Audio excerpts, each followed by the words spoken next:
Alô você que está ouvindo aqui mais um podcast Nerd Debate. Nesse episódio vamos comentar o filme Não Olhe, do original Nope. Mais um filme dirigido e escrito por Jordan Peele, né? Aí um grande revolucionário dos filmes de terror, horror. Aí as obras dele são sempre muito boas, então vamos comentar aqui, né? Mais um filme dele. Sugestão aí de anúncio. Vamos lá. Estamos aqui com Bruno Brunet, Pá, boa noite mais uma vez. De volta aí para dar minhas contribuições. Alan Nicole Boa noite, acabei de ver o filme há pouco tempo. Tô com ele fresquinho ainda na cabeça. Vamos lá. e Janúncio Neto, o sugestor da Olá, pauta aí. vamos, vamos destrinchar aqui. Pelo menos já deu pra ver que Jordan Peele é otaku, né? E quem ouvir aí o Nerd Debate pelo Spotify, por favor, passe lá e dê 5 estrelas para nós na classificação. E quem quiser mandar um e-mail, sugestão, crítica, mande para contato@nerddebate.com, né? E eu sou Luiz Felipe, como sempre, o apresentador aqui do Nerd Debate. Como sempre não, né? Porque agora tem o podcast de One Piece e lá é Felipe Greco que apresenta. Então não é sempre que eu apresento aqui. Side Quest de One Piece. Vamos lá. Então, dos filmes anteriores, Corra e Nós, né? Não sei se vocês assistiram eles. Eu prefiro Corra. Acho muito assim perfeito em tudo ali que ele se propõe. O Nós eu não curti muito ali o meio do filme. O início é maravilhoso. O plot twist final também eu gostei muito, mas o meio eu achei um pouquinho. Quando eles vão lá visitar a casa dos amigos dele lá, não curti muito aquela parte ali não. E agora o Não Olhe, né? 3 filmes aí muito bons dele. O que é que vocês acharam aí? Se você, quero saber primeiro se vocês assistiram os outros dois, né? E o que é que vocês acharam no geral desse Nope? Não olhem. Quem vai primeiro? Pode ir, Alan. Eu assisti os outros dois dele, né? O Corra e o Nós, mas eu não sei dizer qual que eu gostei mais dos dois. Talvez. Talvez eu tenha gostado um pouco mais do Nós, porque ele é um pouco mais esquisito, assim, sabe? Ele tem um pouco mais de elemento de terror, assim, estranho, sabe? O Corra, ele é legal também, mas acho que, não sei, talvez seja um pouco mais assim, um pouco mais pé no chão, por assim dizer, sabe? Entre aspas. Um pouco mais pé no chão, o outro é mais piradão, sabe? Mais esquisito, assim, sabe? Fica meio, é meio bizarro. Esse aí, agora que a gente viu, eu diria que entre os três, acho que pra mim ficou em terceiro lugar. O novo agora, o Não Olhe? É, é, Pode ser. Pode diria que ser. foi em terceiro lugar. Eu não assisti os outros dois. E confesso que eu não gostei desse. Eu Não achei ele estou bem. sozinho, Como que é? não estou sozinho, então. Eu achei ele muito bagunçado, o método assim, de troca de câmera, de filmagem. A gente vai comentando isso, mas com o desenrolar. Eu percebi alguns erros de filmagens, tipo, horário de cena que aparece, monitores, que aparece errado, coisas do cotidiano da vida real que não funciona daquela forma como eles abordaram, por exemplo, a questão da moto elétrica lá e tal. Algumas coisas assim pontuais, né, que dá pra passar despercebido. Mas eu achei muito negligente várias coisas do filme em si. Janus. Eu não vi os outros dois e gostei muito desse. Assim, Jordan Peele sempre foi um cara que ele é muito elogiado. E aí eu fiquei curioso pra ver isso aí, porque era aquela coisa. Como eu sei que ele é muito fã de Lovecraft, então eu imaginei que poderia ter algo a ver, né? E aí foi o que me deu o interesse, despertou o interesse de ver o filme. Nossa, totalmente Lovecraft. E o que eu. Não que eu desgoste desse filme, mas uma coisa que eu gostei muito dele é porque ele flerta com vários gêneros diferentes, né? Segundo o próprio Jordan Peele, ele fala que referências dele, né? King Kong de 33, Jurassic Park de 93, Contatos Imediatos de Terceiro Grau, né, de 77, Sinais de 2002 e O Mágico de Oz de 39. Foram os filmes que, segundo ele, mais influenciaram, né? O filme é o primeiro filme de horror a ser filmado com câmeras IMAX. Esse aqui, né? Eu tô só lendo umas curiosidades aqui do filme. Eu também vi no vídeo do PH Santos ele falando que aquela referência da atriz que foi espancada pelo macaco lá, pelo chimpanzé, é uma referência a algo que aconteceu na vida real. Foi uma entrevista lá na Oprah, por isso que eles citam a Oprah tanto na série também, né? Então existe realmente essa parada, aconteceu, só não foi naquele contexto da série lá, né? E o que eu gostei muito desse filme, porque tem aqui as referências oficiais do Jordan Peele, beleza. Mas no início, eu tava sentindo uma pegada meio realmente assim, é um contatos imediatos mesmo, é uma nave alienígena, né? Aí depois, pra mim mudou a referência, eu me senti vendo um filme de tubarão, sabe? Aquele negócio só faltou taran, taran, taran, taran. Eu me senti como se fosse realmente a ameaça um tubarão no céu aqui, pô. Você não sabe quando vai atacar e quando vem não tem pra onde correr. E aquela parada do tubarão de quando ele morde a vítima nos filmes, principalmente, ele balança a vítima e deixa tudo cheio de sangue, né? Que é aquele negócio do sangue depois que o bicho regurgita aí. Então... Na casa, né? Na casa. Então, pra mim, ele flertou aí de início logo com duas paradas que eu achei interessante. E o terceiro foi o Lovecraft, né? Uma parada assim que a gente não entende, que não faz sentido nenhum, não tem lógica nenhuma. Aí ele se transforma em outra parada também que a gente não consegue... De início a gente consegue fazer uma referência. Parece um disco voador, parece um chapéu, parece uma arraia, né? Tem um momento que me lembrou muito uma arraia e tal. Aí depois ele assume uma forma... totalmente assim, Evangelion, um negócio assim, anime, né? Ou sei lá, um negócio assim que a gente comparado muito com aquele anjo que vem em várias formas e no final em que Shinji e tem que segurar a mão do anjo. Sim. Que ele é tipo planando com um olho grande. É um dos últimos, eu acho, que é o que vem do espaço, né? O anjo que vem do espaço, sei lá, um negócio assim. Então tem um monte de coisa ali que eu curti, assim, aquele clima de que você pensa que realmente é um alienígena quando vê os pirrai lá do parque trollando ele. Aí, a partir dali eu já esqueci. Bom, eles brincaram com essa parada aqui e a partir daqui eu já tô entendendo que não é uma ameaça alienígena, é outra coisa. E eles não fazem questão também de explicar se é uma parada realmente da Terra, se é uma parada do espaço. Não faz questão, porque não importa. Isso. Né? Não interessa.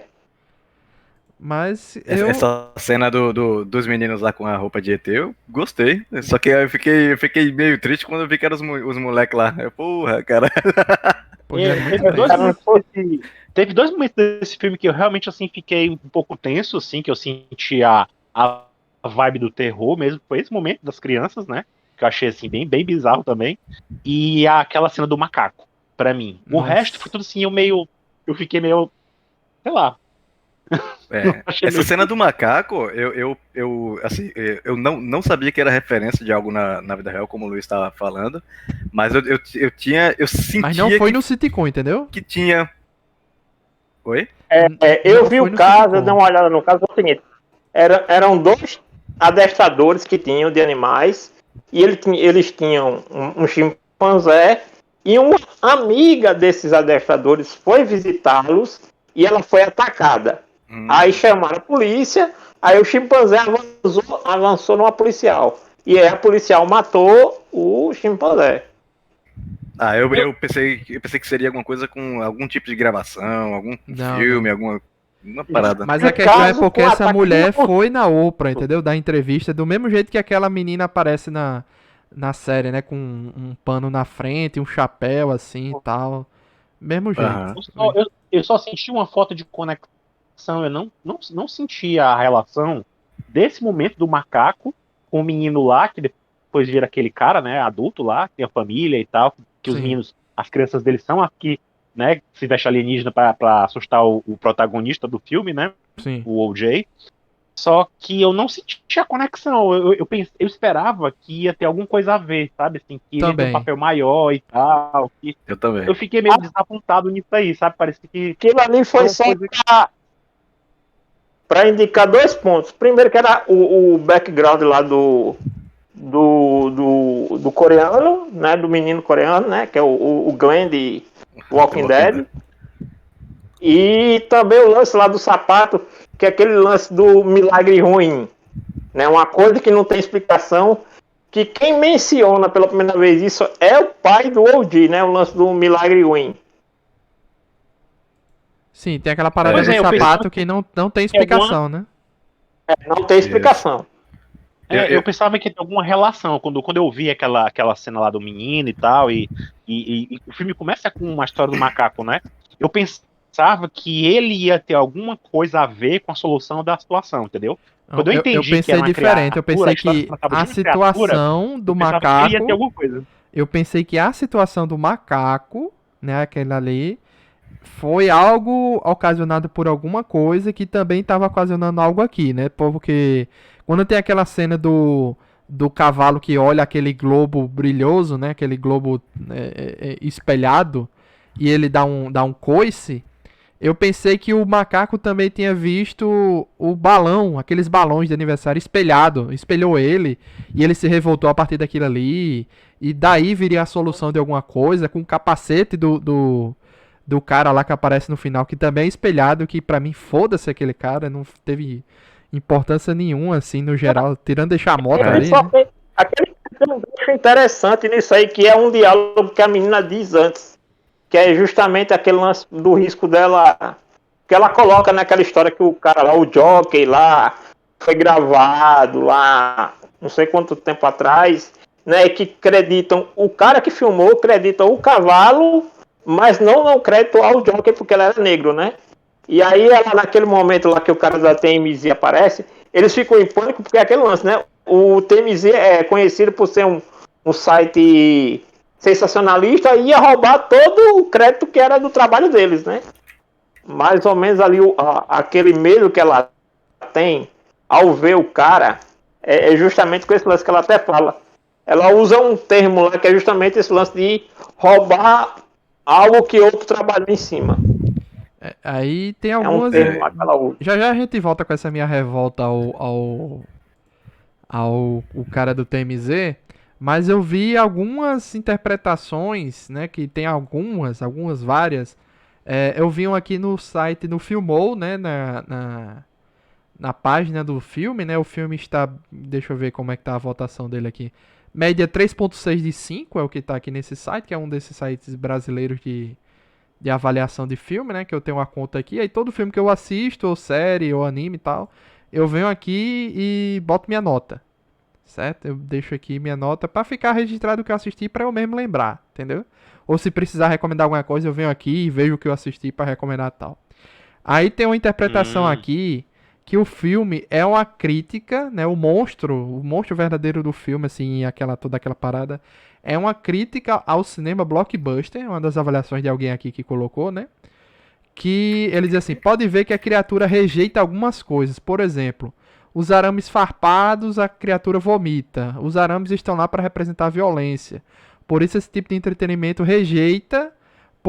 rejeitado, né? Pois um filme com censura de 18 anos significa público a menos e dinheiro a menos no caixa. As bandeiras coloridas representam a diversidade, que também é rejeitada pelas produções blockbusters, que estão sempre na mesmice. Ou assim, ou os produtores, né? Talvez seja uma referência aos produtores que não querem diversidade, etc. Aí ele continua aqui. Outro detalhe curioso é a primeira morte do filme, que é do dono da empresa que treinava cavalos para aparecer nos filmes de Hollywood. E o vilão mata ele com uma moeda atravessando o olho e indo parar no crânio dele.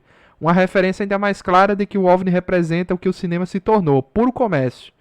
E qual é a única forma de enfrentar o vilão? As pessoas não olharem para ele. Ou seja, se tem uma produção muito ruim ou se o mainstream de filmes blockbusters está muito ruim, é você não assistir no filme. É a maior forma de você boicotar aquilo ali e ignorar que ele morre. Entendeu? Basicamente isso que o cara quis dizer. Continuando aqui, outro parágrafo. Outra cena que me fez pensar foi no comportamento da nave extraterrestre ser muito semelhante ao primata que mata geral no começo do filme. Lembrei também da cena do cavalo surtando e atacando no set também. E também do louva-a-Deus pousando na câmera de segurança, bem na hora que o vilão aparece. É como se os animais do filme estivessem em todos os momentos criticando a exploração deles no mundo do entretenimento. Reparem no calçado na cena do ataque primata. Ele para em posição impossível, que desafia todas as leis da gravidade. Será que existe algo do sobrenatural no comportamento dos animais desse filme? Reparem que a cena de ação principal do encerramento do filme acontece em volta de um poço e é de lá que a moça consegue vencer, como se ela estivesse usando o fundo do poço para vencer em Hollywood. Aí ele fala uma citação bíblica Nossa. aqui. É uma interpretação bem criativa, né? Mas eu entendi o que ele quis comentar dizer sobre isso. nesse sentido de... O filme em si, uma das interpretações que eu já vi em outros cantos também, é uma crítica à exploração dos animais em Hollywood no geral. Então, assim, você quer controlar ele, então você usava macaco em série, em filme, usava cachorro pra... Essa é a única parte que eu achei que faz algum sentido, assim, pra mim, nessa interpretação. Sim, Aí no final lá, o mesmo cara que tava na série lá dos anos não sei o que tinha um macaco que se revoltou, aí ele é dono de um parque de tipo Beto Carreiro falido, e o cara ainda quer controlar uma entidade que ele nem conhece, né? Ainda tenta de novamente cometer o mesmo erro que ele viu acontecer, ele tenta de novo e dá tudo errado, entendeu? Então assim, no geral, é uma das... O que eu não gostei dessa parte agora que tu mencionou é que, pelo que eu entendi do filme, ele fazia aquele espetáculo, né? De chamar a atenção do bicho há um certo tempo, né? E ele meio que já estava treinando há um certo tempo também, isso aí. Sim. Né? O que fica claro é assim, pelo menos assim, uma das coisas que eu percebi no filme e depois fui procurar ver, que ele já comprava os cavalos do Eugene, né? Se você começar a ver os primeiros indícios da criatura, você ficou ouvindo o grito dos cavalos à noite, justamente o animal lá, a criatura digerindo, porque a pessoa ele não mata a vítima logo de cara, ele vai digerindo a criatura viva, né, a vítima viva. Então por isso você ficava escutando aqueles barulhos, né? E que no começo do filme, quando morre o pai do OG, ele vai soltando chave, moeda, então ele já tinha atacado pessoas antes. Porque a única coisa que ele não absorve é metal. Metal e plástico. Né? São as únicas coisas que ele não consegue digerir. Né? E aí, no caso lá, ele já vinha de um certo... Porque você lembra que tem um momento que a irmã pergunta pro OJ quantos cavalos ele já tinha vendido pro parque. E aí ele pega e diz 10. Né? Que ele fala que já tinha vendido 10 cavalos. Então, realmente, o cara já tinha percebido a criatura, se ele vinha fazendo a apresentação com ela ou não, mas pelo menos era o intuito dele, tipo, começar a criar um vínculo com a criatura, oferecendo os cavalos, para que no momento que ele achasse que já tinha uma certa intimidade, né? Porque também você vê que naquele lance lá do sitcom, ele foi, entre aspas, poupado pelo macaco, porque ele não ofereceu nenhuma ameaça para aquele, assim, ele não foi considerado uma ameaça para o chimpanzé. Então, quer dizer, ele achou que aquela história de o raio cairia 2 vezes no mesmo lugar, né?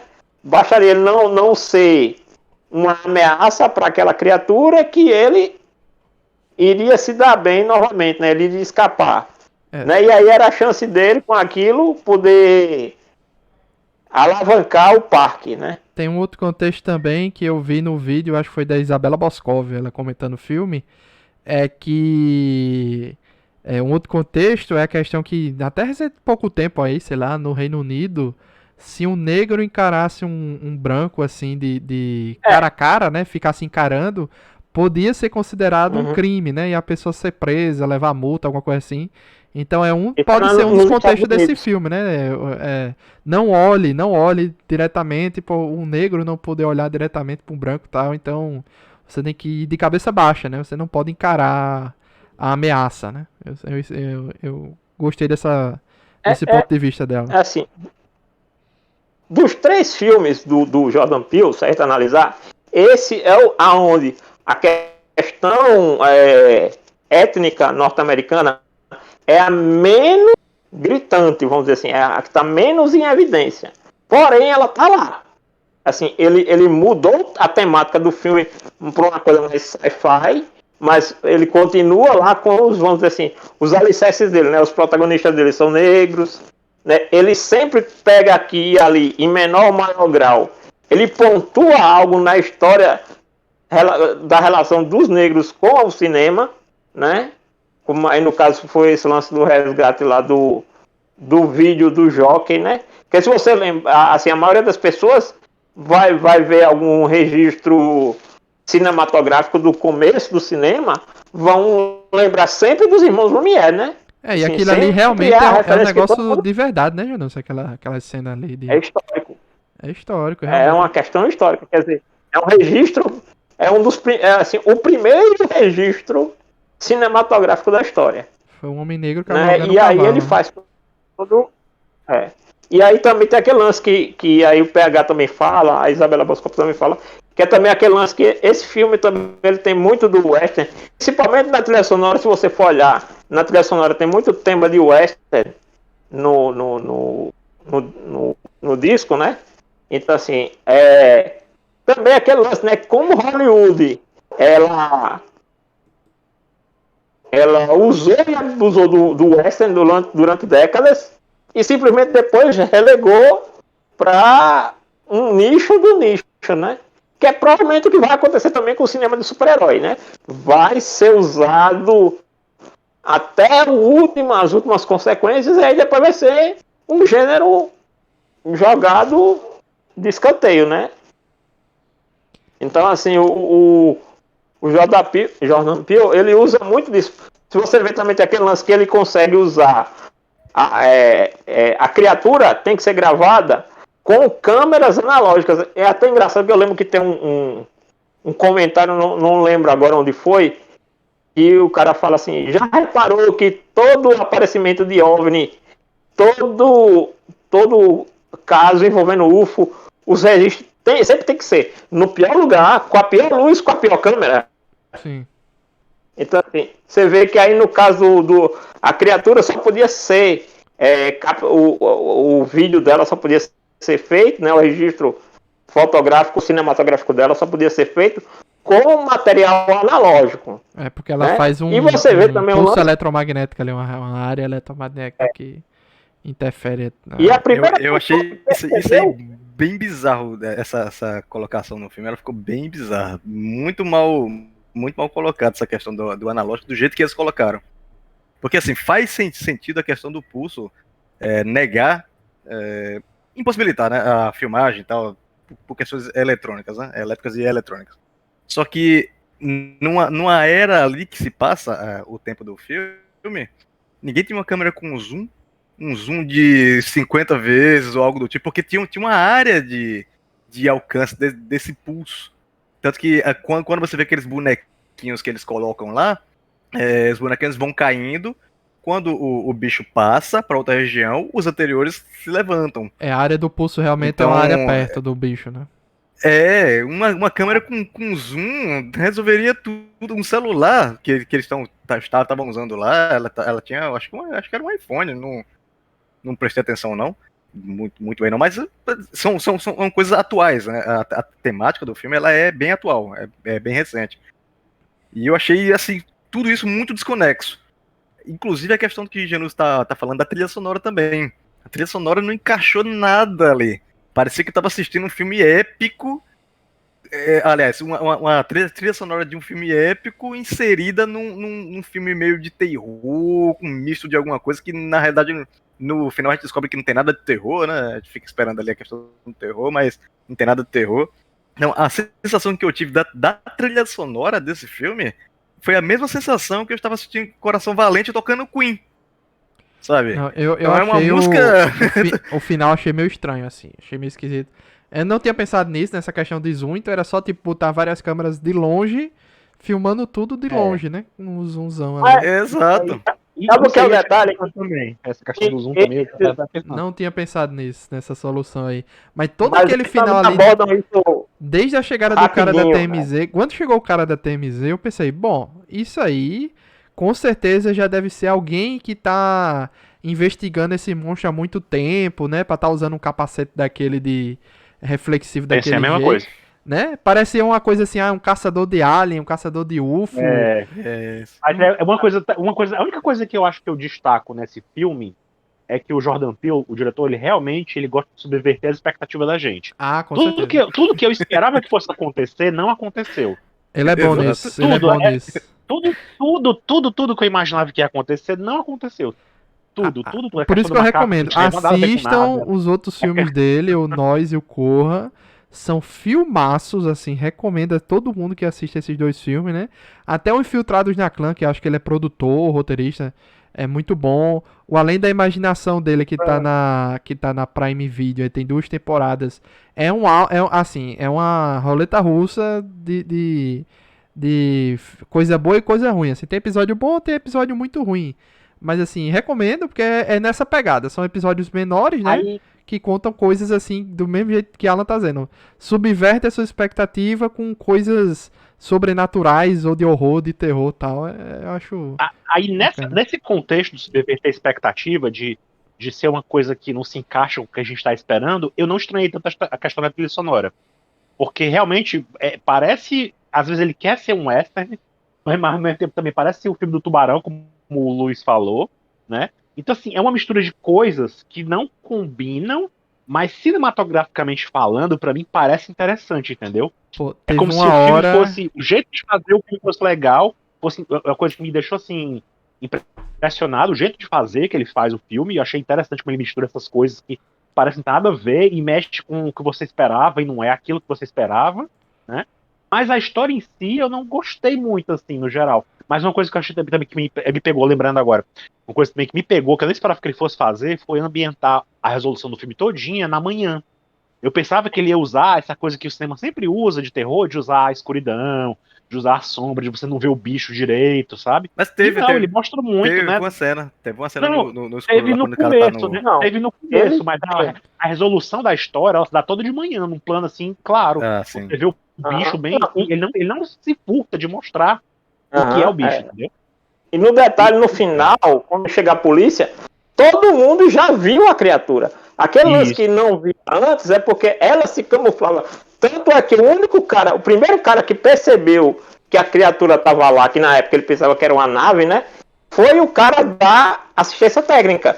Porque ele chega lá com o carro e ele, vocês não perceberam ainda? Ele foi o primeiro a perceber que a nuvem lá, que não se mexia em relação ao vento, né? E aí, engraçado que quando o cara, que era o cinegrafista, que eles queriam contratar, chega, porque ele só levou interesse quando ele viu o caso dos desaparecidos. E quando ele chegou, ele de primeira, ele disse, aquela nuvem não se mexe há mais de tanto tempo. Esse cara, esse cinegrafista, lembra aquele personagem do filme do Tubarão também? Lembra, Sim. Luiz? No primeiro filme? Sim. Tem um cara que já conhece também das coisas, já sabe da.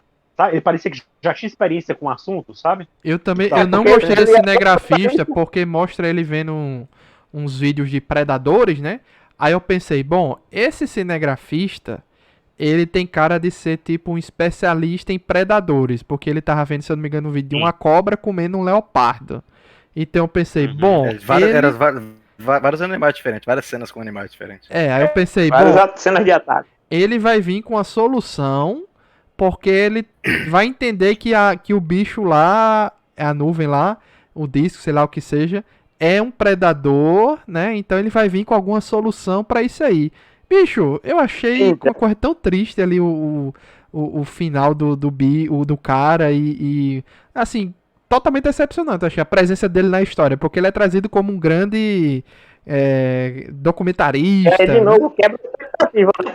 Como o Alan falou, né? Que é aquela coisa, o cara branco que chega pra resolver tudo, o fodão. Chegou e já sabe de tudo e vai resolver o problema. No final daquela Você equipe pode ali pegar foi você ele e o cara da TMZ também, né? que morreram, né? Naquele confronto final. Assim, morreram completando. só os caras brancos, se tu for parar pra pensar, né? Assim, É. morreu também um rapaz asiático, né? E todo mundo que tava lá, né? naquela- Também tem isso. Todo mundo que tava lá tirando morreu. Né? isso, Mas né? o latino não morreu. Mas o latino não morreu. Também não morreu não, ele caiu depois, né? No final ele Tu tava sabe vivo. por que ele não morre? Porque ele tava enrolado no plástico, né? No plástico e no arame farpado. Isso. A sorte dele foi essa. Foi essa. Pois é. Completando aqui, que a Alan tava falando do negócio de não corresponder à expectativa, né? Que você espera uma parada lá e é outra. Eu gosto disso quando a resolução que você não esperava, ela tem conexão com o enredo em si. Eu acho isso muito interessante. Tipo, você tava pensando que o desenrolar da história era na realidade era outra, mas ele tem conexão. Mas o que me incomodou mais, né, nessa questão foi que essa suruba que ele fez aí, eu não senti uma conexão, não. Tipo, essa parte que ele tava falando do que você esperava ter uma abordagem maior da cena do macaco lá, e não é abordado. O tênis lá também não é um negócio que é muito abordado. Tem um monte de cena lá que tá ali como feeling, né, pra encher o tempo, que daria pra abordar, mesmo que seja de forma superficial, alguma coisa ali pra dar uma conexão. Mas fica tudo muito solto, perdido e desconexo, assim, pelo menos na percepção que eu tive com relação a essas paradas aí, né? Tem Então, uma... eu gosto dessa parada que você tá imaginando que é algo, você tem a certeza que é algo, e aí não é isso, sabe? Só que a solução que o filme apresenta com uma história que não tem nada a ver. Tem a cena que Janus também comentou aí antes, né? Pra gente no grupo do WhatsApp, que é da referência ao Akira, né? Da moto lá deslizando. Slide, né? Mas tem uma segunda referência a Akira também. Não só a cena da moto derrapando com ela no final. A morte da galera dentro do bicho também é uma referência à morte da Kaori em Akira. Também é o pessoal sendo esmagado lá E tem dentro uma do bicho. terceira Tá? referência. Esse da morte da galera, eu me senti que tava assistindo Guerra dos Mundos, né? É tenso, velho. Aquela. E outro filme que me lembrou essa questão do monstro é que a galera fica viva dentro dele enquanto ele tá digerindo. É um filme bem trash de monstro chamado Tentáculos, que também tem uma criatura que ela faz a mesma coisa. Ela captura a vítima, sendo que a vítima fica dentro dela viva enquanto está sendo digerida. A mesma coisa, sendo que a diferença é que em Tentáculos eles deixam só os esqueletos, né? A criatura deixa só o esqueleto da vítima. E no caso aí do Nope, ele só deixa coisas inorgânicas, né? Metal e plástico. E a terceira referência de Akira também é o seguinte: a moto do Kaneda também é elétrica. Olha aí. Olha só.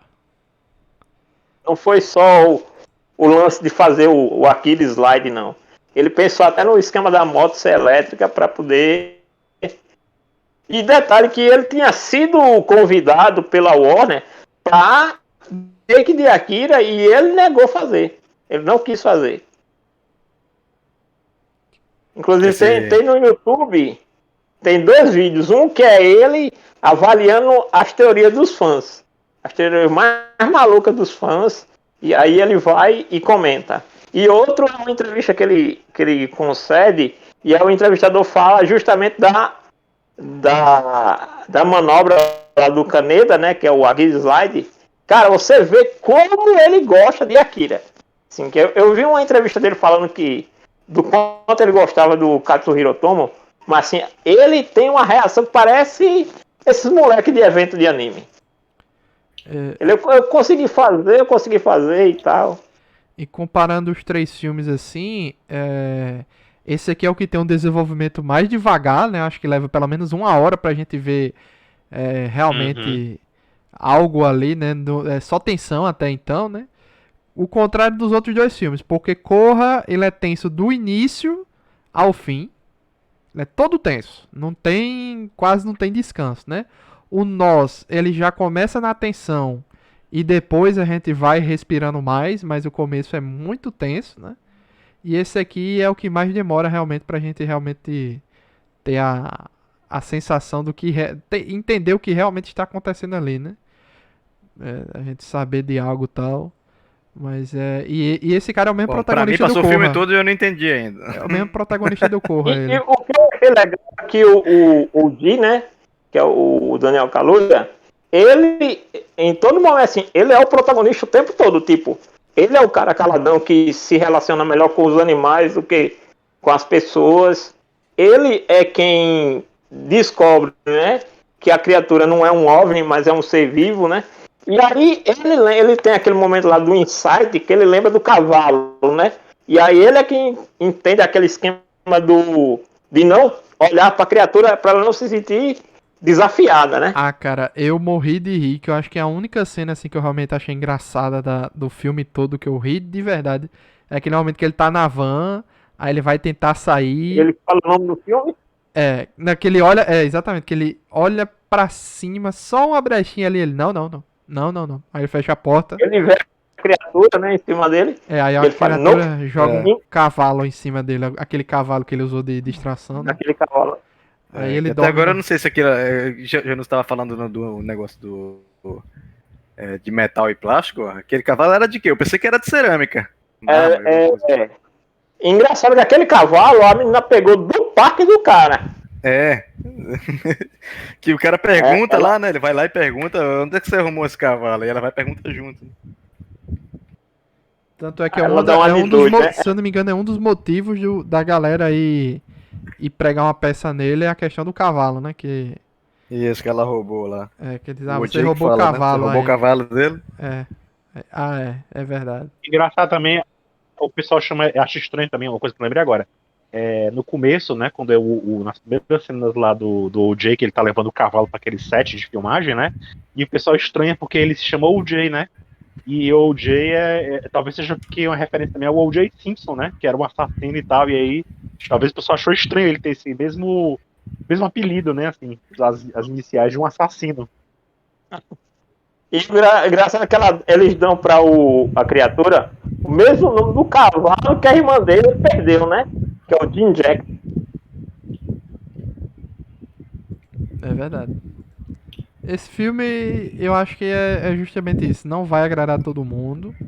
Eu acho um filme interessante, assim, em sendo, né? Ainda acho um filme muito interessante de ser assistido. Mas eu recomendo muito mais que as pessoas que não assistiram assistam os anteriores. Os dois anteriores. Do que se satisfazer só com esse e dizer, gostei ou não gostei, entendeu? Eu acho que é um conjunto da obra muito legal que temos aí.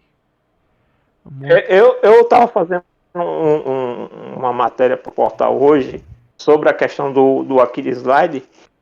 E assim, não sei se tu já viu lá no Rotten Tomatoes ou no IMDb, Luiz, mas assim, eu percebi que é um filme que a crítica, o pessoal que entende de cinema e tal, tá rasgando elogio, assim, pagando para elogiar, entendeu?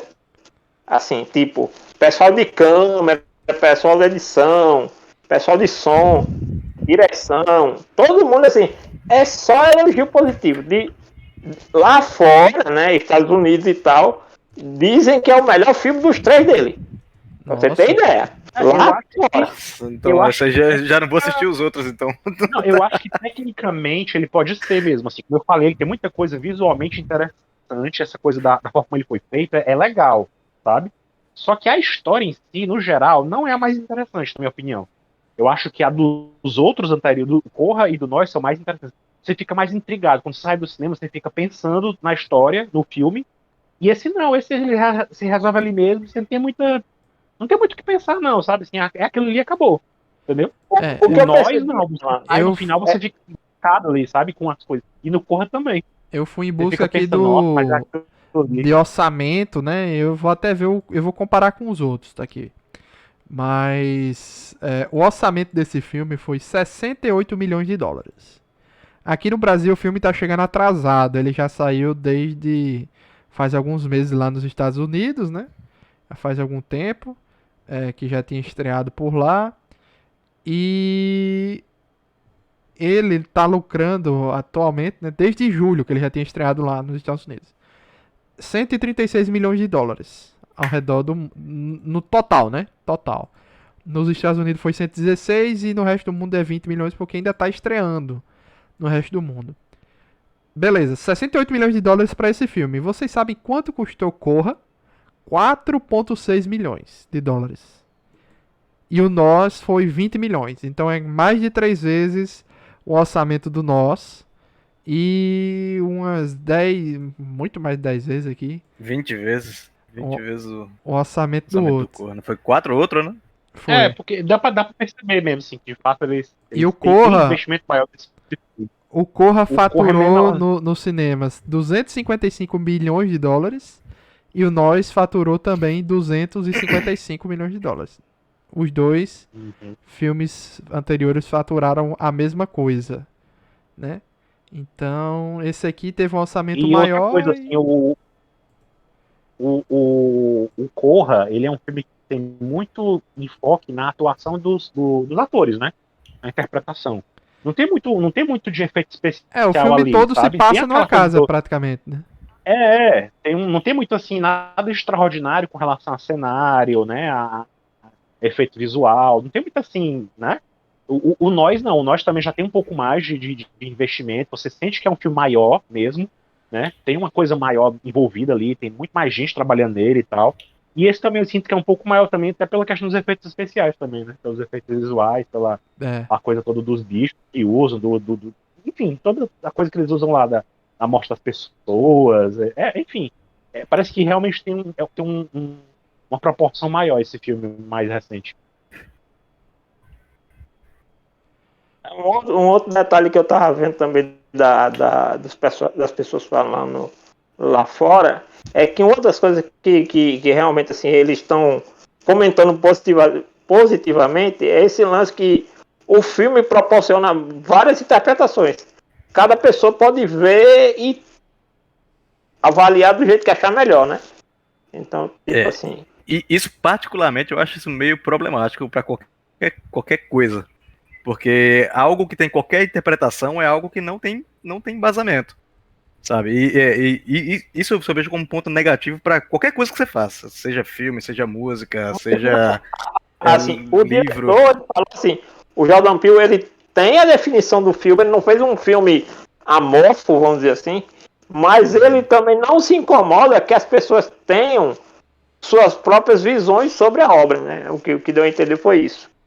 Então, eu entendo essa colocação, mas assim, o que eu tô querendo dizer é que é um processo orgânico, não é um processo forçado. Quando algo tem interpretação, especulação demais, muito divergente, é porque algo não está bem amarrado. Isso é para qualquer coisa que você pegue, desde livro, a música, ao filme.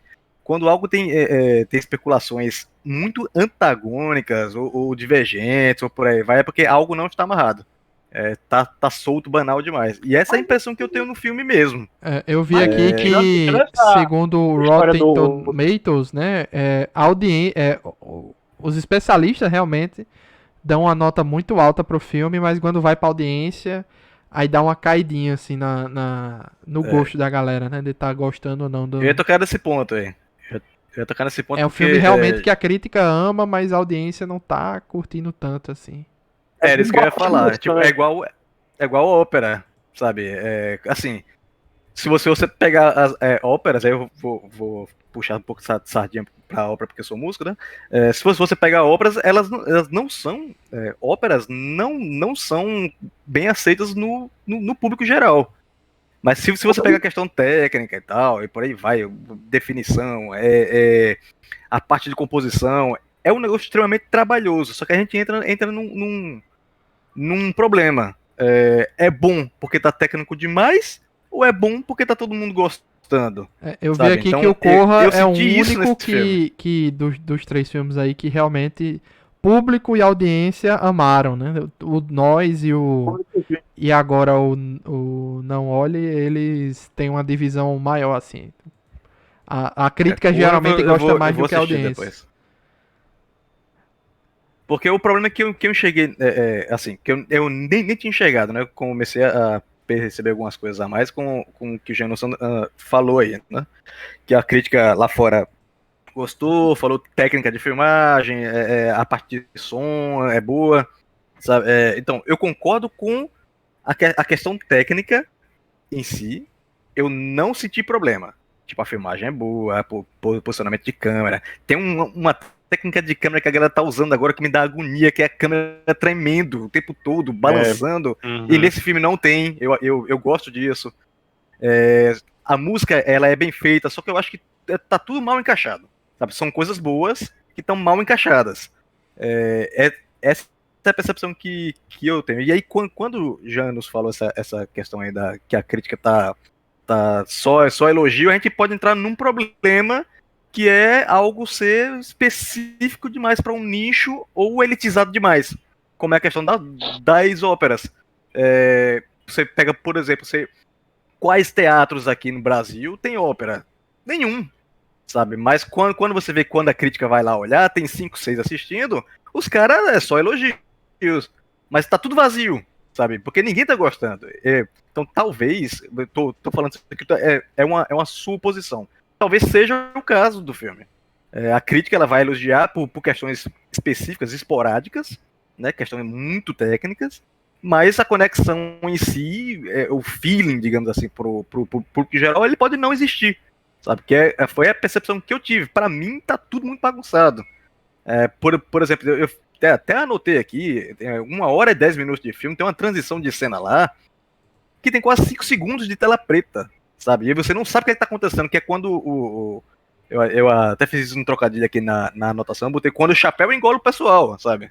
Que o negócio parece um chapéu de cowboy, depois vira outra coisa, parece uma nave, depois fica parecendo um chapéu de cowboy, como o Luiz já colocou. Ele vai E mudando. aí você vê a nave passando por cima da galera, de repente tá todo mundo no estômago do bicho ali. Você não sabe se aquilo é lona, se é orgânico, se é metal, você não sabe. Não mas tem isso como é de saber propósito, o que é aquilo de ali. propósito pra gente não entender realmente. Até que depois no final ele explode e é isso aí. Um abraço e até a próxima. Então, né? eu acho isso muito bizarro. Eu acho, assim, talvez vocês gostem dessa abordagem, mas eu acho isso, assim, a percepção que eu tenho, pessoal minha, né? Que isso é falta de amadurecimento de ideia. Não, Tipo, o que eu achei esquisito, talvez... cara, o que eu achei realmente esquisito, a intenção dos caras era filmar pra ficar famoso vendendo o vídeo da filmagem. Assim, eles não tinham intenção realmente de derrotar o bicho, a derrota foi um negócio na sorte, na cagada, entendeu? Não tinham intenção de... Também, isso aí... Mas isso aí é mais isso aí que tu tá falando entra mais uma questão de afinidade com o roteiro, né?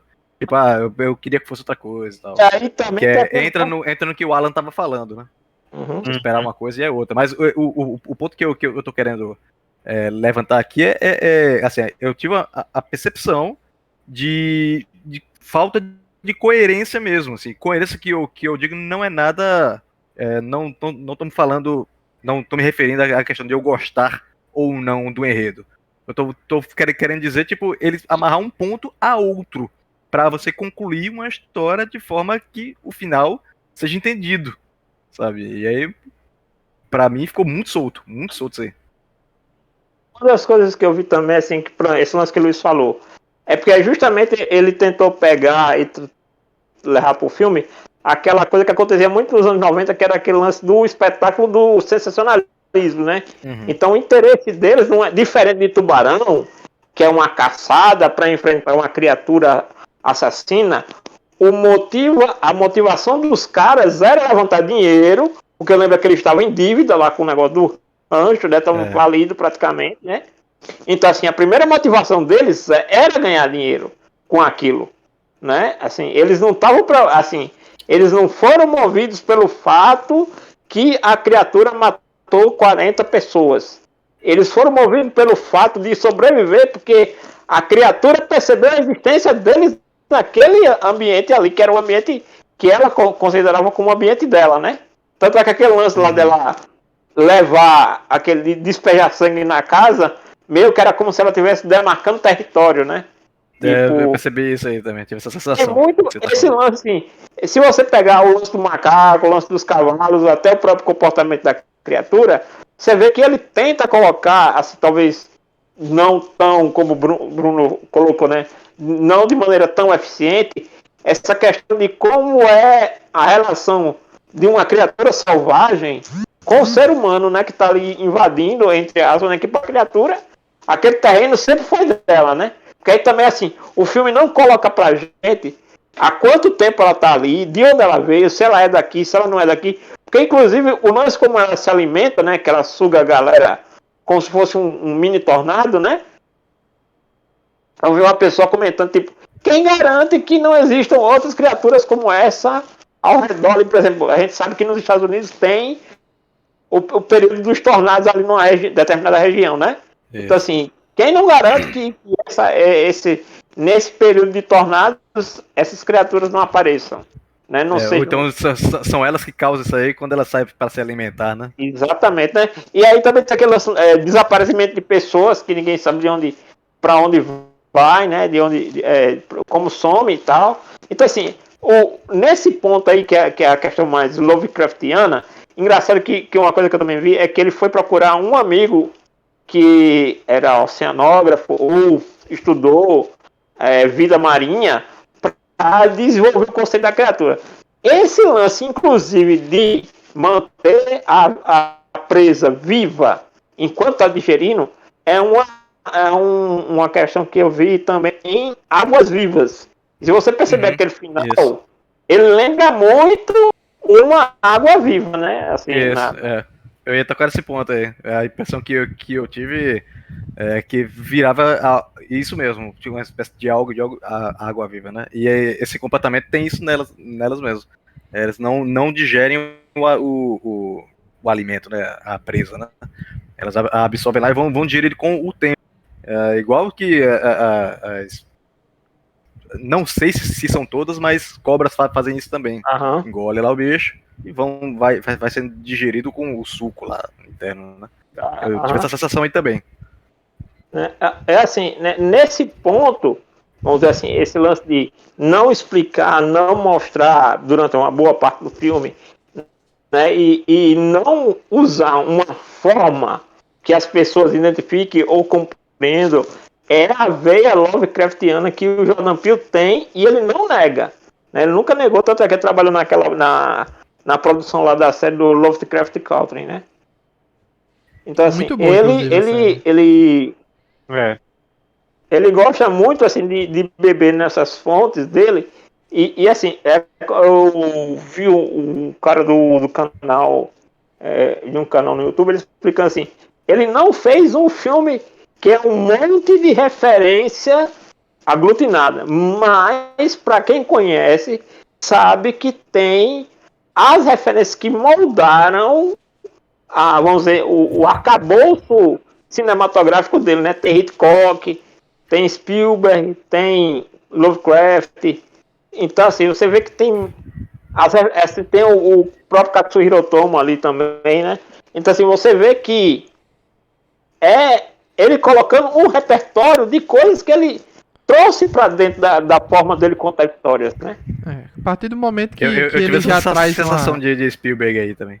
A partir do momento que ele traz uma criatura Lovecraftiana, Bruno, aí já não faz sentido você explicar de onde ele veio, pra onde ele vai, o que é aquilo, não, mas entendeu? eu não tava nem tocando nesse ponto, não. Porque assim, nem tem tempo hábil pra isso. Uma obra dessa não tem tempo hábil pra isso, não. Senão você teria que focar só nisso. Mas o que eu tô querendo dizer é assim, as transições de cena, você fica sem entender o que tava acontecendo. Como é que aquele pessoal saiu daquele ponto para chegar naquele outro, entre uma cena e outra, sabe? É esse tipo de conexão, não é tipo fazer a transição do próprio filme, a condução do filme. Isso, exato. A transição e a condução dos momentos dele mesmo, naqueles momentos ali. Que é, por exemplo, quando o Chapéu vai absorver a galera lá, de repente tá todo mundo no chão e de repente tá todo mundo subindo por um duto que você não faz ideia de como que tá aquilo ali. Pra que é, depois você entende, quando o bicho começa a vomitar em cima da casa lá, que você entende que a galera foi meio que digerida, mas você não sabe se foi realmente digerida, se foi morta, se o bicho foi que queria só matar por diversão, se estava se alimentando. Depois você começa a entender um pouco quando o O.J. começa a falar da questão do cavalo, né? Que o pessoal sugere lá dar o cavalo como alimento para chamar a atenção dele, por aí vai. Mas esses pontos eles não ficam claros entre uma cena e outra, se o bicho está fazendo aquilo por diversão, se é por sobrevivência, e por aí vai. Que dá para ser abordado sem explicar o surgimento daquele bicho, por exemplo.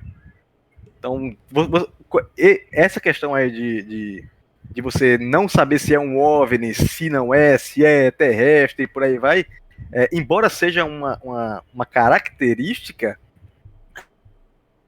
do tipo de obra, ela meio que fica vazia, assim, sabe? É um negócio que... Mas isso é uma opinião muito, muito pessoal minha. Ela incomoda por conta disso.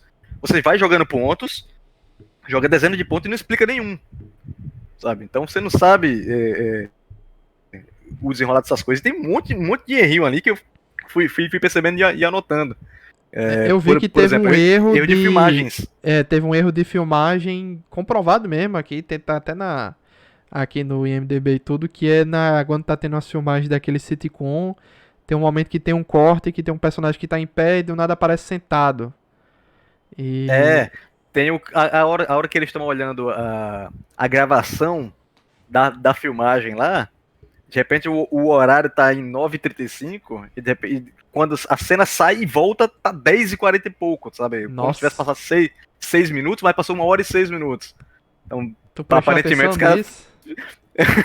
os caras parecem que ficaram 1 hora gravando ali pra tentar acertar o negócio e conseguiram depois de 1 hora. E tu se ligou, né, Luiz, que aquela mulher lá com o rosto desfigurado que tá no parque, ela é a menina, não é a mãe. A mãe foi morta, né? A mãe, menina. Que eu digo assim, na sitcom. É a menina mesmo que leva lá a caixa com os balões, né? Sim. Isso. Que a menina que ela é da idade do outro cara lá, né?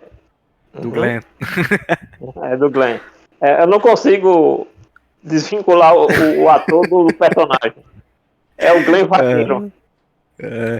Teve uma cena lá que eu achei bem bizarra também, já que a gente chegou nesse ponto aí, que é quando os bichos soltam os balões lá, o balão, né, grandão lá, e o monstro já tá na outra forma lá, que parece um paraquedas, parece um balão. Pra mim parecia uma briga de balões ali. Um balão engolindo o outro, velho. Ó, Bruno, tem uma curiosidade aqui, ó. Tem uma curiosidade boa aqui, ó. Os balões de hélio, que são aqueles que flutuam, né? Uhum. Não fazem barulho quando explodem. Olha só. Porque eles não são enchidos com alta pressão. E o material não se estica. Então eles não estão sob pressão ali dentro. Então quando o balão de hélio explode, ele não faz barulho. Então aquelas cenas ali não deveria fazer barulho, na verdade, aqueles balões. Acho que é o bicho, né? Estourando, não? Não, mesmo estourando, ele não faz barulho, entendeu? E o engraçado é que se você analisar assim, você não percebe assim, o filme não explica assim, se a criatura atacou o balão porque achou que era uma outra criatura invadindo o território dela. Uhum. Não, assim, é um negócio assim, que é assim, realmente bem no instinto, né? Você vai ali, a criatura atacou e no final, assim, tem gente, eu já vi gente achar que o O.J. não sobreviveu, ou que aquilo ali era só a irmã idealizando ele tendo sobrevivido, né, como um cowboy e tal. Mas aí é aquele lance da interpretação, né? Porque realmente ali, no jeito que ele, vamos colocar que ele enfrenta a criatura, né? Que ali também, se você ver, ele usa a mesma manobra que o pai dele ensinou ao cavalo no começo do filme, né? Que era, no caso, ele estava com a perna machucada, não poderia subir no cavalo. E aí ele usa o mesmo comando que o pai dele ensinou para o animal poder inclinar, para ele poder subir no cavalo, né? Eu achei isso um detalhe assim bem interessante. Você vê que o O.J. ele realmente era um adestrador, ele não era só o cara que herdou a fazenda porque o pai morreu, né? Ele realmente entendia de adestramento. Você vê que ele tinha uma relação muito boa com os cavalos, né? Assim, a irmã não queria mais voltar no rancho, né? Ele disse, não, eu tenho que voltar lá para alimentar e tal, aquela coisa. Ele realmente tinha uma relação com os animais. E a parada do sapatinho do negócio do macaco que já nos comentou, tá virado pra cima do jeito impossível. Eu realmente fico com a impressão que aquilo ali é como se fosse uma situação paranormal, entendeu? Assim, que não tem lógica, não tem explicação. E o macaco até parece ficar meio assim, como se ele estivesse num transe e do nada ele volta ao normal e fica meio arrependido pelo que ele fez. Sei lá. É quando o surto passa. Aqui, geralmente em animais acontece isso. Tipo, animais que são naturalmente dóceis, quando eles saem de um surto, eles saem meio confusos. Não sei se vocês viram um tempo atrás, teve um ataque de uma gorila, que um menino caiu num zoológico, no fosso do gorila. As pessoas ficaram super preocupadas porque a gorila pegou a criança pela perna e ficou arrastando para um lado e para o outro como se estivesse levando um brinquedo. Você vê que dá um momento que ela dá uma, vamos dizer assim, a adrenalina baixa, né? Você vê que ela, antes de ser sacrificada pelo pessoal do zoológico, ela tá com a criança ali cuidando, né? Zelando pela criança. Com a adrenalina do momento, né? As pessoas param de fazer alvoroço perto do gorila e tudo mais. Então, assim, meio que esse comportamento dele é assim, ele tem aquele surto, ataca quem tá no ambiente, né? E depois que ele se sente seguro, ele volta ao normal.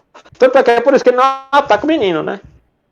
Teve uma percepção que eu tive, já que a gente chegou nesse ponto aí, é que, tipo assim, eu não lembro quem é que fala que o macaco já vinha apresentando sinais de estresse. Então, cada gravação que tinha, porque não era a única gravação dele, né? Já tinha participado de várias. Lá, cada presença dele já vinha apresentando sinais de estresse, e ali, não lembro se foi o reflexo do balão ou se foi o estourado de um dos balões, foi que desencadeou o surto do macaco por questão de estresse, né? Então eu tive essa percepção desse jeito, porque eu não lembro se é a irmã, sei, agora eu não lembro não, tem alguém que fala, ou se é o Glenn lá que fala, agora eu não lembro exatamente. E uma das outras coisas que tive a ligeira impressão, não sei se vocês tiveram, é que aquele método lá que o Glenn, só quero falar Glenn que eu não lembro o nome do personagem não, que ele tá apresentando lá, me pareceu muito modelo, aquele modelo utilizado no SeaWorld, né? Com a orca lá, muito parecido, só que lá com areia, né? Então, muito parecido, posicionamento de câmera, assim, jeito de agir, de falar e tal. E a interação com as pessoas, né? A interação com as pessoas, né? A forma como ele interage com a plateia, né? Isso, exato. Colocando a galera presente, né, no negócio lá com o animal, tal, pra participar e por aí vai, né? Assim, muito parecido com similar ao SeaWorld. Não sei se tem alguma crítica relacionada a isso, mas tive a impressão dessa cutucada. Que eles usam, né, que ele usa o filme também pra colocar, né? Tanto é que, se eu não me engano, o chimpanzé que aparece no filme é completamente CGI. Dá pra perceber que é. O que, o macaco? Sim, o chimpanzé não, ele é, pô. É todo...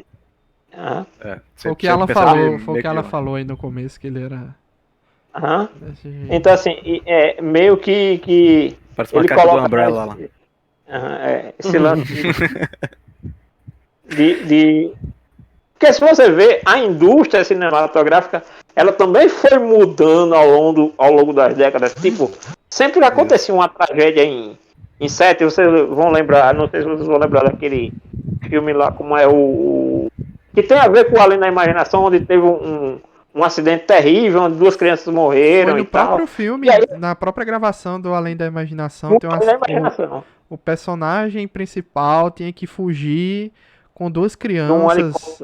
Aí tem um helicóptero no set, que é um helicóptero de verdade, e aí a hélice meio que...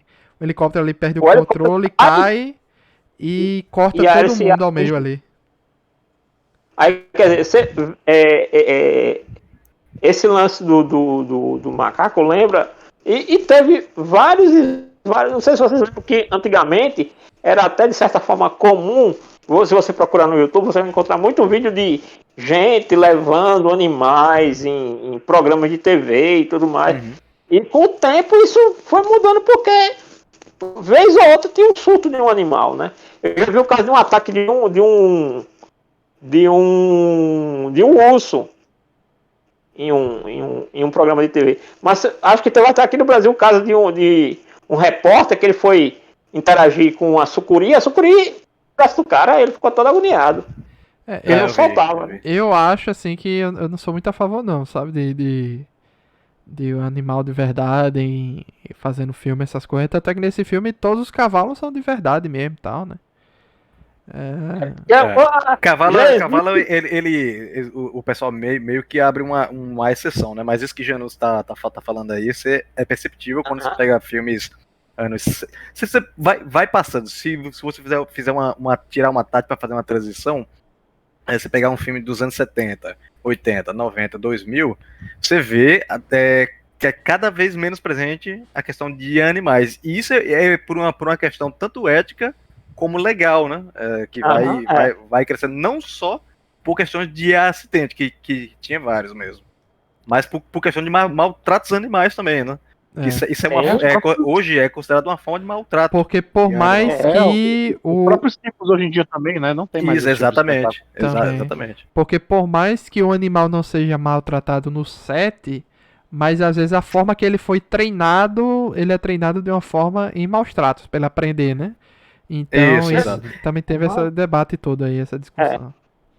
Porque no caso que entra dos cavalos, né? É porque é um outro trato, né? Então, tipo assim, né? E é o adestramento dos animais. Então, aquelas produções que ainda usam alguns animais são animais muito pontuais, onde já existe todo um acompanhamento, toda uma legislação em cima do uso daquele animal. Então, tipo, o animal não pode ser usado o tempo todo, né? Ele tem um horário, um período que ele pode ser utilizado para gravações e tudo mais. Então, assim, existe toda uma preocupação no bem-estar daquele animal. Isso. Né? E o cavalo, ele entra na questão como animal doméstico, se eu não me engano. Então, é mais brando por conta disso. Cachorros, gatos, esses negócios são mais brandos por essas questões. Agora, animais selvagens, posso até estar errado, mas eu nunca mais vi nenhum. Sempre ser CGI. Não lembro de ter visto dos 5 anos pra cá. Ou no máximo, os caras usam os animais, tipo, que a gente sabe, né, que tem tigre, leão, criado em cativeiro, né? Os caras usam para fazer captura de movimento, né, para no filme ser usado só a computação gráfica, né? Mas tipo assim, o animal em si, ele não entra no set de filmagem. Tem essas questões aí. E tu, Alan, o que é que você... No geral, vamos lá para as considerações finais, assim, no geral. No geral, como eu acho que sintetizando o que eu falei até então, não é o meu filme preferido da trilogia, por assim dizer, né? Não que os filmes estejam conectados, né? Mas assim, dos filmes mais recentes dele. Dessa filmografia dele, eu acho que pra mim foi o que menos me deixou satisfeito, né? Lá pela metade do filme, quando a gente vê o que de fato vai ser o filme, né? Que não é um filme de alienígena, de OVNI, é uma outra coisa, aí o filme já meio que me perdeu aí, já foi me perdendo um pouco, né? Mas o fazer do filme, o jeito que ele é feito, eu acho bem interessante, essa coisa de subverter as expectativas e tal. Eu não vi, eu não consegui captar tanta coisa assim pra ter essa margem de interpretação que muitas pessoas tiveram, como eu tô falando no começo, aquele texto lá do cinema, não sei o quê. Eu achei aquilo bem interessante, porém um pouco longe demais pra mim. Eu tive essa sensação também. Pois é. Mas a questão dos animais, eu concordo, eu vi tudo que vocês falaram também, a questão da interpretação de que tem a crítica do uso dos animais e tal, acho que é super válida, né? Mas, como eu falei, no geral, não foi um filme que eu gostei, assim, que eu teria vontade de rever novamente, sabe, assim? Que depois ele meio que se encerra nele mesmo. Tanto é que a última cena, eu achei até que ficou um pouco deslocada. Parece que foi o diretor tentando dar pra audiência algo mais pra pensar, assim, pra dizer, não, o filme se fecha em si mesmo, não tem muito mistério. Mas vou colocar aqui essa cena meio assim pra pessoa ficar perguntando, será que o cara sobreviveu mesmo? Será que é só uma ilusão? Será que é... Acho que não precisava daquilo ali, aquela cena ali destoou pra mim, não precisava daquilo ali. Aquilo ali pra mim foi uma coisa que o diretor quis acrescentar a mais pra ver se dava uma profundidade ao filme que não tinha essa profundidade toda, entendeu? Era um filme bem ali... Aquilo que você vê era o que era o filme. É diferente do Corra e diferente do Nós, que tem várias interpretações, tem mistério no final, você fica encucado com algumas coisas, entendeu? Esse não, esse é bem ele, é aquilo ali mesmo, entendeu? E o diretor quis no final dar um toquezinho que pra mim destoou. Então assim, no geral, não é o meu filme preferido, não funcionou muito pra mim como suspense, pra mim quebrou o suspense completamente depois que se revelou que era uma coisa, né, uma criatura. E, enfim, tecnicamente eu concordo do valor técnico dele, mas no geral não gostei tanto do filme, não. Daria Bruno. um 7. O Alan meio que resumiu tudo que eu teria para falar também de forma bem sucinta. Eu concordo com ele. Essas interpretações que o Luiz estava mostrando no início, eu tive a mesma sensação que o Alan. Me parece ser tipo alguém que procurou coisa demais, e quando você procura demais você encontra respaldo em qualquer canto, né?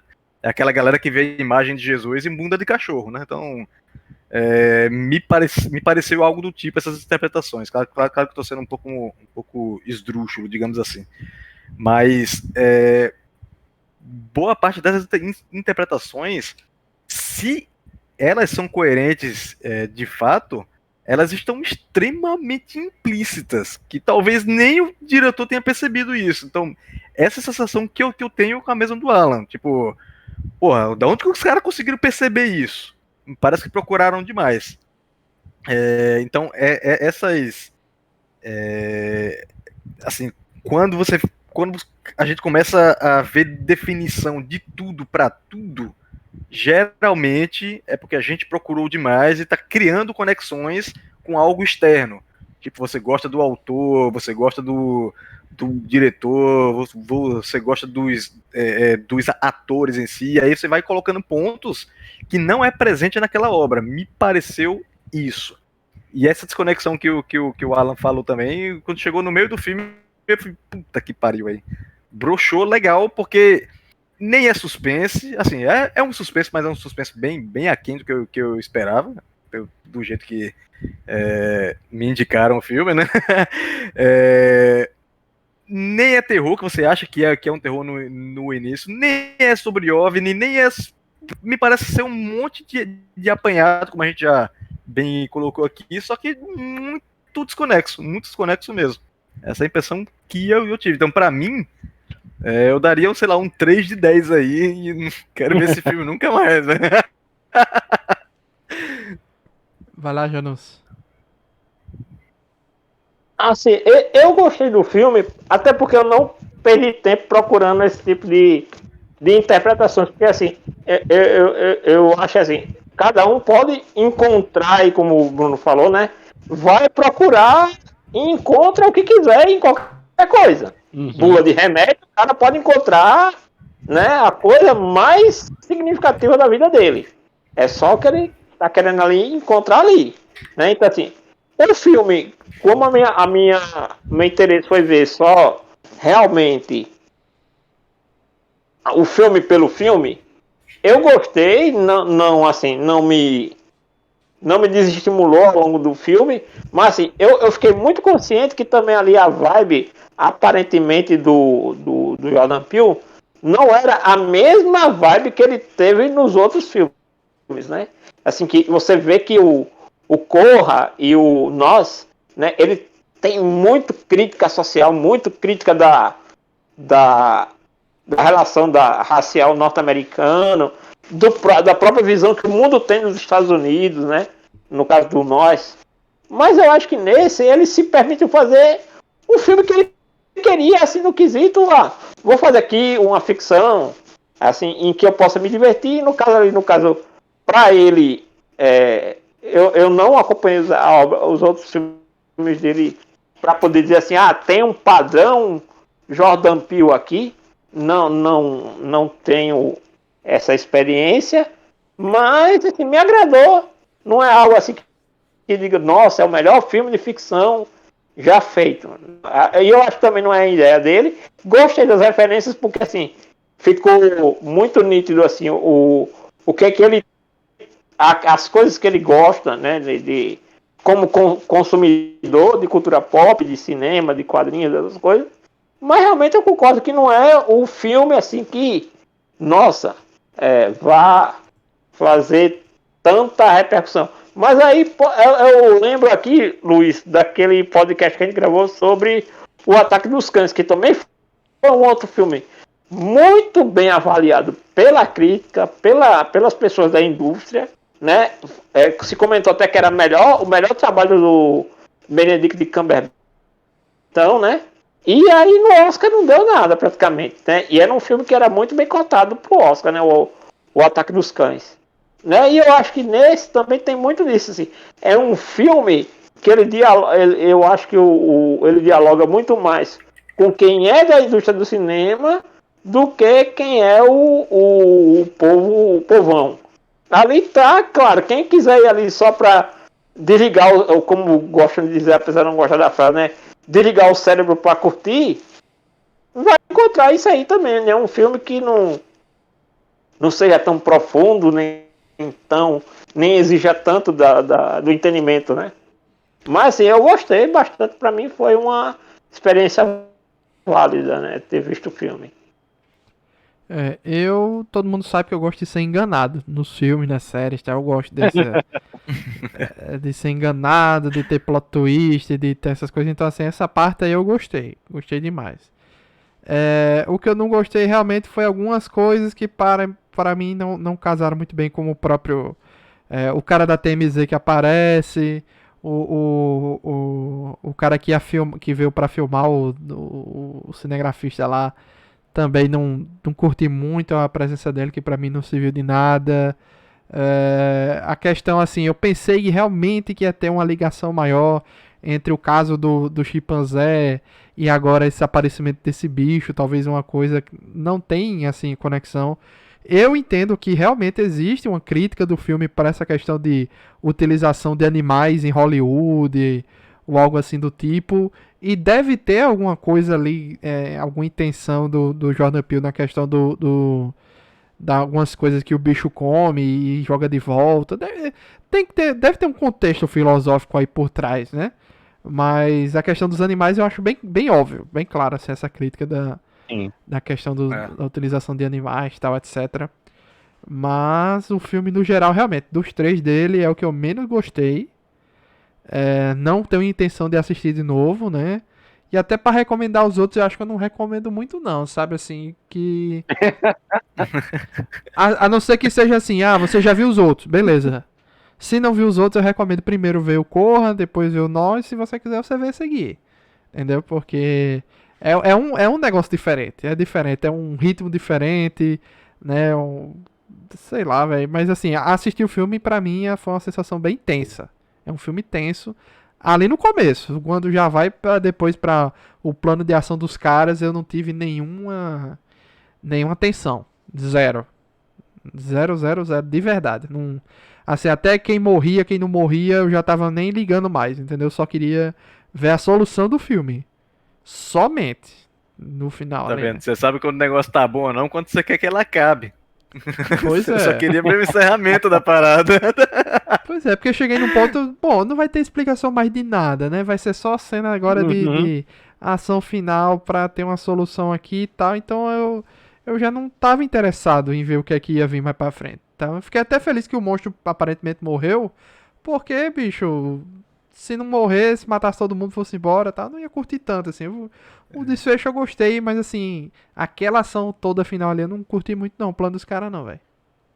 Não achei legal. Eu também não. achei bem estranho. Aí um outro negócio que eu esqueci de pontuar, tá finalizando, foi o negócio da moto elétrica lá, né? Onde nada ligava e só ela ligava. O painel dela acendia quando ela rodava a chave, acendia tudo, a moto só não dava partida. E a partida também é para parecer partida de carro.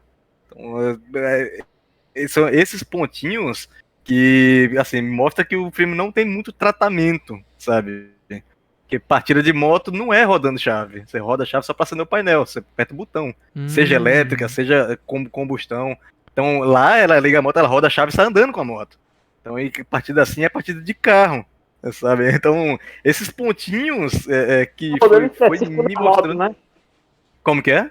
A não ser que seja um modelo específico daquela moto, né? Não, nenhuma moto é assim que é pra evitar falsa partida e você cair com a moto. Você gira a partida de qualquer tipo de moto só pode ser dada quando você está com as duas mãos completamente no guidão, por isso que é a partida no botão.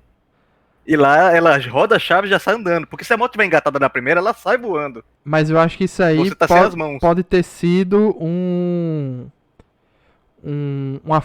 problema na edição do filme, ou da gravação do filme, né? Então, assim, Bom, pode provavelmente ser a cortada moto. cena, né? A moto não liga desse jeito que você tá dizendo, de girando. Então, provavelmente, eles gravaram ela girando e depois gravaram ela saindo com a moto. E na hora da edição aí não mostraram ela apertando o botão pra ligar a moto, pra você entendeu? Então deve ter sido não deve ser a questão da moto. Ah, eles fizeram uma moto que liga errado. Não, acho que não foi isso, não. Acho que foi só uma questão de edição pode mesmo. ser. Mas a questão lá de nada funcionar, nada eletrônico funcionar e a moto acender, achei bizarro. É porque não é Porque que ela nada só- de ela eletrônico só não consegue- funcione. Dependendo da distância do bicho, algumas coisas ficam com Não, então, funcionamento é- lento, é- né? Então, essa cena em específico, o bicho tá em cima dela, e tanto que o OJ tá chamando a atenção, nem o walk-talk funciona, o rádio lá não funciona nada, ela já tinha largado. Quando o monstro vai atrás do OJ, não é quando a Oi? moto sai? Isso, Ela sai quando com a ela moto, tá de um lado, ela tá de um lado e o OJ tá do outro, querendo chamar a atenção, né, pra ela conseguir fugir. Nenhum eletrônico funciona. A moto, ela também não funciona, só que quando ela dá partida, todo o painel eletrônico da moto acende. Acende tudo ali, carrega a moto lá, você vê subindo o medidor de combustível, tudo elétrico, mas nem nada elétrico ali tá funcionando, só a moto. Pois é, bicho. Então não é um filme perfeito, né? Eu entendo o pessoal, a crítica, a gostar, tal, achar. Entendo de verdade a parte técnica tal do filme, mas realmente. Eu acho que até no faturamento geral vai ser o que menos vai faturar do filme. E teve um orçamento maior, né? O Jordan Peele, eu acho que ele funciona mais quando ele vai pra algo mais intimista, né? Do que algo mais. Algo nesse nível maior. Mas aí também tem aí, Luiz, é sobre isso, né? Porque o filme é todo dele, né? É roteiro e tal, a produtora é dele, né? Não foi um filme que ele fez para um grande estúdio, contratou um grande. Não foi um grande estúdio que chegou, tipo, a Warner chegou e ofereceu aquilo para ele. Ele não quis fazer. Nossa. Então esse filme aí também é um filme totalmente da mão dele. Sim, O totalmente. roteiro autoral. também? Tudo dele. Ah, Então, assim, não é como, por exemplo, essa questão do faturamento aí, o que vai pesar ou não, no caso propriamente dito, para assim, para futuros projetos, eu acho que é muito mais essa questão, tipo, se ele tivesse pego o financiamento de um grande estúdio e aí tivesse tido um flop, aí beleza, mas assim, eu acho que esse filme não flopa. Eu acho que pode, como você falou, faturar menos que os anteriores, né, e ficar ali na média, né, ele se pagar, né, e ser mais um aí no repertório dos filmes dos trabalhos do Jordan Peele. Não, ele né? já se pagou e já tá no dobro. Não é questão. eu ia falar. Não é questão de. já tá lucrando, já tá lucrando bastante aí, né? Tá uns É. milhõezinhos. Não é questão de ser um fracasso de bilheteria, de ter prejuízo, não. É questão realmente de faturar menos que os outros. Entendeu? Aham. Somente. Até porque, Porque como eu acho que se fosse o um grosso estúdio do grande, filme seria é mais lá fora, problemático. né? O grosso do filme é lá nos Estados Unidos. E como já foi a brecha dos Estados Unidos, agora é o resto do mundo. Então acho que ele não vai faturar tanto mais, não. Acho que vai ficar por aí mesmo. Não deve passar de 200 milhões, não, quem sabe. É porque o que vale para ele, né, vamos dizer assim, para o Jordan Peele, é o faturamento nos Estados Unidos. O que vinha fora é para distribuidora, que pegou para levar para trazer para o Brasil, é o faturamento que vai para essas empresas. Aí o faturamento mundial aí é só para estatística mesmo. Agora, novamente, não sei o que é que acontece, se tem alguma explicação pra isso, mas filme americano chegar com meses de delay no resto do mundo, atualmente eu ainda acho muito esquisito quando isso acontece. Eu entendo quando é um filme que não saiu no Brasil, aí ele só sai em janeiro porque ele foi indicado ao Oscar. Acontece muito, né? O que não falta é filme que só aparece quando é indicado ao Oscar, aí sim eles trazem pro Brasil. Aí eu entendo. Agora, filme que tá agora no meio de ano, não vir pra cá, de Jordan Peele ainda, que é um cara que já é conhecido, né? Já tem. É justamente como não é de um grande estúdio, é uma distribuidora daqui que tem que ir lá comprar o filme pra trazer pro cinema de cá. Eu acho Não é eles que mandam de lá pra cá, não. Pois é, acho que talvez seja isso, talvez seja um estúdio pequeno, algo assim que. Tipo assim, se fosse da Warner, por exemplo, chegaria mais rápido pra cá. Pra você ver, por exemplo, o Predador da Caçada já tinha saído há muito tempo lá e demorou pra chegar aqui. Ah, é? Não sabia. Mas acho que ele veio pra cá pro stream, não veio pro cinema, não. Sim, ele... Não foi pra... Desculpa, não foi pra Predador da Caçada, não. Teve um outro filme aí, não tô lembrando agora o nome, que ele já tinha saído lá e tipo 2 meses depois que veio pra cá. Eu tô querendo me lembrar, não tô lembrando agora qual foi o nome do filme. Predador da Caçada estreou tipo no mesmo dia, no mundo todo, no Prime, no Star Plus. Amazon, na Amazon, né? Da Plus. Eu tô vendo aqui, ele foi distribuído pela Universal Pictures, então assim, não tem justificativa pra Universal não ter. É uma das maiores distribuidoras do mundo, né? E se estreou em julho. 22 de julho lá nos Estados Unidos. Quais os outros filmes que estavam passando aqui? Em 22 de julho? Cara, não sei como é que eu vou ver isso, não. Não, então, os fatores também que podem influenciar na demora de um filme é o agendamento de estresse que tem antes dele. Pegar um exemplo aqui que não tem nada a ver com cinema, mas tem com videogame. Todos os games que seriam lançados no final desse ano mudaram a data de lançamento pro ano que vem. Por causa de quê? Por causa de God of War. Ninguém quer lançar jogo para concorrer com God of War. A mesma coisa funciona no cinema. Talvez faça sentido, porque tava aqui, eu tô vendo aqui, lançou Elvis, lançou Telefone Preto, lançou Thor. É uma galera que veio em julho, ou estava ainda em julho em cartaz, né? Então, se for pensar nisso nesse período aí no Brasil, beleza, porque lá fora meio que eles não se importaram, né? Lançaram mesmo e pronto. Mas se for pra não concorrer com esses outros grandes filmes na época, aí faz algum sentido, né? Então é isso. Agradecer aí a presença dos amigos. Foi um filme aí que não estava nos planos da gente fazer podcast, mas que bom, né? Que bom que rolou. É isso aí. Então, obrigado, Bruno de Anúncio e Alan, em uma presença em mais um podcast. Obrigado a todo mundo que ouviu. E até a próxima. Tchau, tchau. Valeu. Tchau.